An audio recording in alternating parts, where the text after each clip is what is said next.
Hours చదవాలంటే దీనికి ఎవరి దగ్గర ఆన్సర్ ఉండదు.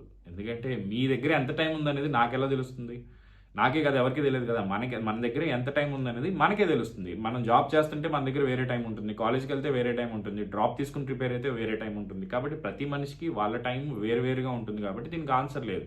కానీ దీనికి మంచి ఆన్సర్ ఏంటంటే, ఒక గేట్ ఎగ్జామ్ కంప్లీట్ చేయాలంటే మీరు ఒక 1200 అవర్స్ ఇన్వెస్ట్ చేయాలి. అది 1 ఇయర్లో ఇన్వెస్ట్ చేస్తున్నారనుకోండి, 365 డేస్లో హాలిడేస్ తీసేస్తే ఒక 300 డేస్ తీసుకోండి. 300 డేస్లో రోజుకి ఎంత టైం ఇవ్వాలి? అప్పుడు మీరు ఒక 4 అవర్స్ ఖచ్చితంగా ఇవ్వాలి.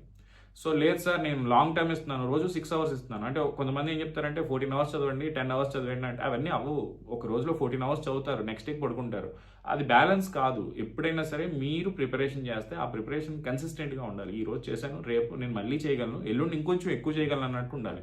అదే మీకు పాజిటివ్గా ముందుకు తీసుకెళ్తుంది. హాఫ్ అన్ అవర్తో స్టార్ట్ చేసి 3-4 అవర్స్ చదివే వరకు వెళ్ళారనుకోండి, హ్యాపీగా ఉంటుంది. 14తో స్టార్ట్ చేసి